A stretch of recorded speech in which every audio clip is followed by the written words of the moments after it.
जय श्री गणेश दोस्तों, कैसे हैं आप लोग। हमारी आज की कहानी है बांझ। तो चलिए शुरू करते हैं आज की कहानी। 14 साल की उम्र में जब खेलने कूदने की उम्र होती है तब रिश्ता हो गया। उस समय में सभी की लड़कियां 12-13 वर्ष में ही ब्याह दी जाती थी। शादी का मतलब भी पता नहीं होता था, बस ये सोचकर खुश होते थे कि नए कपड़े मिलेंगे। माँ थी नहीं तो पिताजी ने बस जो थोड़ा सा घर का कामकाज सिखाया वही आता था। शादी का दिन आया और बस सारी रस्मों के बाद विदाई का वक्त भी आ गया। रोते रोते डोली में बैठकर ससुराल पहुंच गई। इतनी आलीशान हवेली देखकर मन ही मन बहुत खुश हुई। तभी सासू माँ की आवाज आई, अरे जल्दी से कलश लाओ, बहू आ गई है। और मैंने घूंघट की आड़ से अपनी सास को देखा।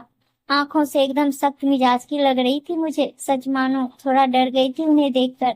सारी रस्में खत्म होते होते रात हो गई थी। बिस्तर पर लेटते ही नींद आ गई। सुबह सुबह नौकरानी ने आकर जगाया था कि चलो रसोई बनाने की रस्म है। तैयार होकर रसोई में गई और खीर बनाई। सबने तारीफ भी की, पर सासू माँ ने कमी निकाल दी। साथ ही साथ हिदायत भी दे दी कि अब बचपन छोड़कर कुछ काम काज सीख लो। 15 दिन बाद मेरे पति को भी हॉस्टल जाना था, क्योंकि वह तब बीए कर रहे थे। खैर अमर भी हॉस्टल चले गए और मैं अकेली रह गई अपनी सास और ससुर के साथ।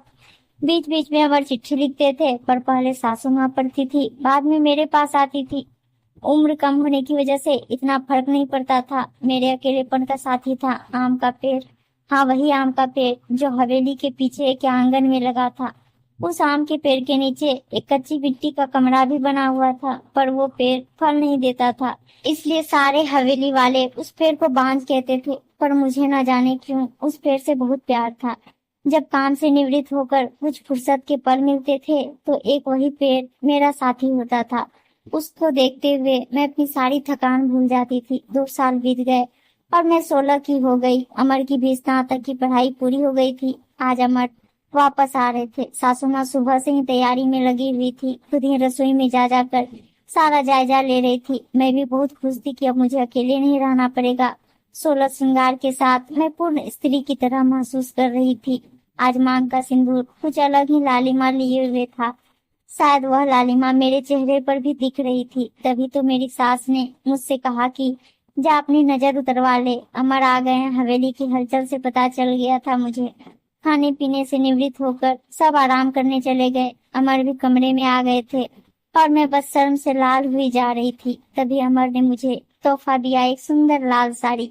पर मेरे लिए तो अमर का वापस आना ही सबसे बड़ा तोहफा था। हमने ढेर सारी बातें की, जिनमें कुछ शिकायतें थी, कुछ प्यार था। समय बीतता गया और 2 साल कैसे बीत गए पता ही नहीं चला। अमर और मैं एक दूसरे के साथ बहुत खुश थे। एक दिन अचानक पता चला कि मेरे पिताजी बहुत बीमार हैं।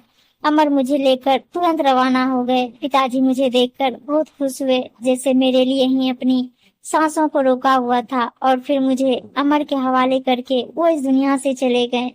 भीगी आंखों से अपने पिताजी को विदा किया। अब मेरा सब कुछ अमर और उसका परिवार ही था। समय गुजरता गया और अमर ने अपनी लॉ की पढ़ाई भी पूरी कर ली और अब वो सरकारी वकील कहलाने लगे थे। पर भगवान ने मुझे अभी संतान सुख नहीं दिया था। अभी तो सासू माँ दबी जुबान में बोलती थी, पर धीरे धीरे उन्होंने अपना रूप कड़ा कर लिया। अमर बहुत व्यस्त रहते थे अपने काम में, सो वो मेरे पीछे सारा दिन पड़ी रहती। धीरे धीरे सारे गांव में ये बात फैल गई कि हवेली की बहू बांझ है। तीर की तरह चुभता था ये सब, पर कुछ कह नहीं पाती थी। सिर्फ आंसुओं से दिल हल्का करती थी। अमर मुझे दिलासा देते थे, पर लोगों का व्यवहार अंदर ही अंदर मुझे खोखला कर रहा था। अभी मेरी उम्र ही क्या थी, सिर्फ 19 साल, और लोगों ने मुझे बांझ बना दिया। बचपन से ही शरीर से दुबली पतली थी मैं। फिर माँ के मरने के बाद ठीक से पालन पोषण भी नहीं हो पाया था। उफ, इतना बड़ा धोखा अमर कैसे दे सकते हैं मुझे। नहीं, ऐसा नहीं हो सकता है। एक दिन अमर जब दोपहर के खाने पर घर आए तो सासू माँ ने फरमान सुना दिया कि हम अमर की दूसरी शादी करेंगे। बत्ती बुझा दो, मुझे सोना है। अमर, कुछ बात करनी है आपसे। मैं थक गया हूँ धानी, मुझे सोने दो। अमर, क्या आप दूसरी शादी करेंगे? धानी, मैंने कहा ना, सोने दो मुझे, थक गया हूँ मैं तुम सब लोगों की चिक चिक सुनते सुनते। उधर माँ है और इधर तुम, परेशान हो गया हूँ मैं। मन करता है आत्महत्या कर लूं। नहीं अमर, ऐसा मत कहिए। धानी ने अमर के मुंह पर हाथ रखते हुए कहा, आपके अलावा अब कौन है मेरा? धानी करवट लेकर सारी रात आंसू बहाती रही। और जब सुबह उठी तो एक टूटी हुई औरत बनकर, जो मजबूर होकर हर चीज से समझौता कर लेती है। सारी रात यही सोचती रही कि शायद अमर ने भी मौन स्वीकृति दे दी है दूसरी शादी के लिए, पर उसे ये कहाँ मालूम था कि उसकी माँ ने किस हद तक उसे मजबूर किया है दूसरी शादी के लिए।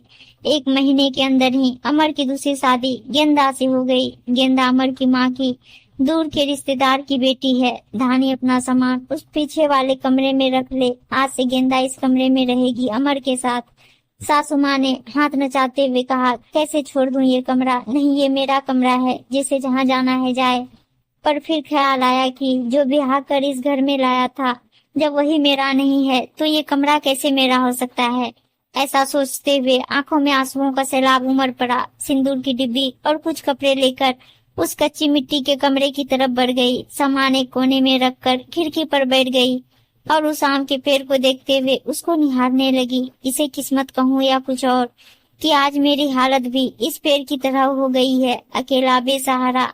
जैसे ये अभी तक अपने अस्तित्व को बचाने में सफल रहा है, क्या मैं इसकी तरह अडिग और मजबूत रह सकूंगी, या फिर किसी कमजोर लता की तरह मुरझा जाऊंगी और अपना अस्तित्व खो दूंगी। नहीं, ऐसा नहीं होगा।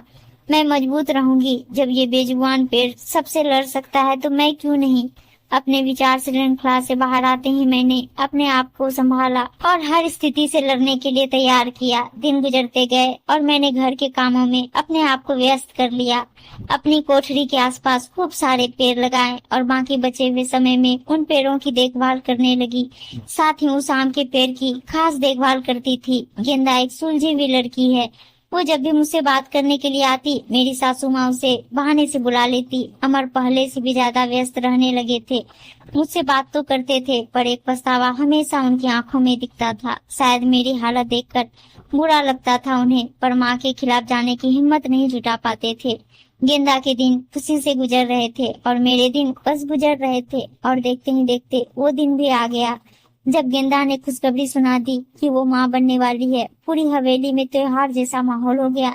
सारे नौकरों में तोहफे बांटे जाने लगे। मैं भी बहुत खुश थी कि चलो अच्छा है, अब घर में एक नया मेहमान आएगा, शायद मेरी जिंदगी का सुनापन भी कुछ कम हो जाएगा। गेंदा बहुत कमजोर थी और उम्र भी 16 साल, उसे बहुत तकलीफ होती थी। अब सासू माँ का आदेश था कि उसकी अच्छे से सेवा की जाए, जिससे कि उसकी कमजोरी दूर हो सके। सारी देखभाल के बाद भी गेंदा का वजन कुछ खास नहीं बढ़ रहा था।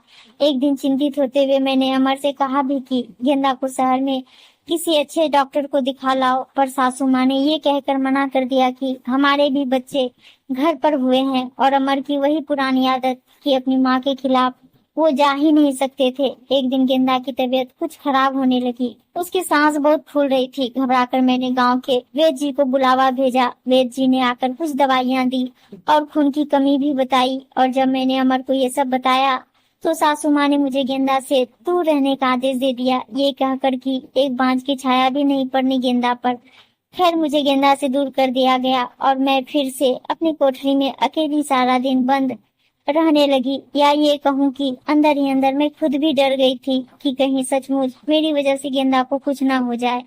कुछ दिन बाद रात में नौकरों का शोर शराबा सुन के मैं आंगन की तरफ भागी। देखा तो गेंदा के प्रसव का समय आ गया था। गांव की बूढ़ी औरतें और दाइयों को बुलाया गया। पूरी हवेली में हलचल का माहौल था। मैंने अमर की तरफ देखा, बहुत डरे हुए लग रहे थे। मैं उनके पास गई और उन्हें थोड़ा धैर्य रखने को कहा। थोड़ी देर में बच्चे की किलकारी गूंजने लगी। हम सभी की खुशी का ठिकाना नहीं था, पर तभी काकी ने बाहर आकर बताया कि गेंदा की कमजोरी और खून की कमी के कारण वो गेंदा को बचा नहीं पाए। बेटी को जन्म देते ही गेंदा का देहांत हो गया। हाय, पोते का मुंह नहीं देख पाई मैं, अब कैसे मेरा वंश चलेगा। सासू माँ का विलाप सारी हवेली में गूंज रहा था। उस छोटी दूध मुहे बच्ची को देखकर मेरा कलेजा मुंह को आता था। ऐसे लगता जैसे वो मैंने उसे कलेजे से लगा के रखा।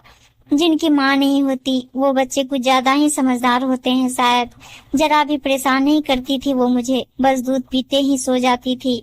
सासू माँ का वही राग चलता रहता कि लड़कियों से वंश नहीं चलता है, पर अब शायद किसी को कोई फर्क नहीं पड़ता था। अमर अब पहले से खुश रहने लगे थे। ऑफिस से आते ही मेरे कमरे में आते और गुड़िया को खिलाते। मुझे भी अमर को खुश देखकर अच्छा लगता था। साल बीत चुका था गेंदा को गए हुए और गुड़िया को आए हुए। आज गेंदा की बरसी है। हवेली में छोटी सी पूजा रखवाई है मैंने। पंडित जी के आते ही सासू माँ ने प्रश्न किया कि क्या मैं जीते जी पोते का मुंह देख पाऊंगी, और पंडित जी ने उसके लिए कुछ ग्रह शांति के उपाय बताए। सासू माँ चल दी पंडित जी को हवेली दिखाने और सारी हवेली की शुद्धि कराने। मेरी कोठरी के पास भी गई और पंडित जी को वो बांझ पेड़ भी दिखाया। पेड़ देखते ही पंडित जी का मुंह बन गया और उन्होंने कहना शुरू कर दिया कि इसी मनहूस पेड़ की वजह से हमारे घर में बेटा नहीं है। जितनी जल्दी हो सके इसे कटवा दो। अब मेरे बर्दाश्त की हद हो चुकी थी।